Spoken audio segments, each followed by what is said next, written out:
programme des Nations Unies pour le développement accompagne les acteurs institutionnels ici au niveau du Bénin. Nous intervenons, comme vous le savez, dans le domaine du renforcement des capacités, faisant ce qu'on appelle l'appui ou le conseil technique et le renforcement des capacités de ces institutions et l'appui au développement de stratégies. De façon générale, donc, nous travaillons avec 3 acteurs clés que je mentionnerai ici. Donc, le premier acteur, c'est le ministère des Affaires sociales et de la microfinance, l'Institut national de la femme et ensuite les organisations de la société civile. De façon globale, dans ce domaine particulier, les interventions du système des Nations Unies se situent à 3 niveaux. Donc, il y a ce qu'on appelle la prévention. Il y a un deuxième aspect qui concerne la prise en charge sanitaire, psychosociale et judiciaire, et aussi la prise en charge socio-économique des survivantes. Pour ce qui concerne le PNUD,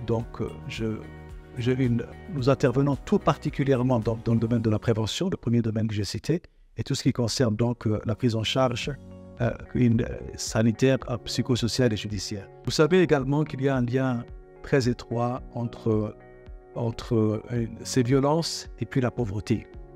Donc il est également très important de soutenir, d'apporter une prise en charge socio-économique aux femmes, donc ce qu'on appelle l'autonomisation. Donc à travers les interventions que nous faisons dans un certain nombre de départements au Bénin.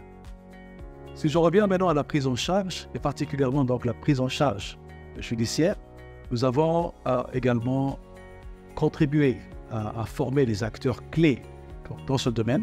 Donc ce sont les officiers de police judiciaire, les magistrats, les avocats, les assistants sociaux et certaines ONG qui sont spécialisées dans ce domaine particulier. Il y a un autre domaine aussi que je souhaiterais mentionner et qui est très important, c'est ce que j'avais appelé tout à l'heure le renforcement de capacité. C'est aussi donner aux acteurs clés les outils dont ils ont besoin. Nous avons récemment travaillé avec l'Institut national de la femme pour l'élaboration d'un document de stratégie de l'Institut pour les années à venir.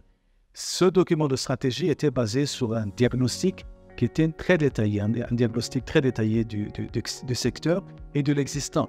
Et c'est ça maintenant qui a permis à l'Institut national de la femme d'adopter un plan qui est un plan beaucoup plus, je dirais, basé sur une approche beaucoup plus novatrice et beaucoup plus courageuse afin d'adresser cette question qui est une question très importante de la discrimination et aussi de la violence à l'égard des femmes.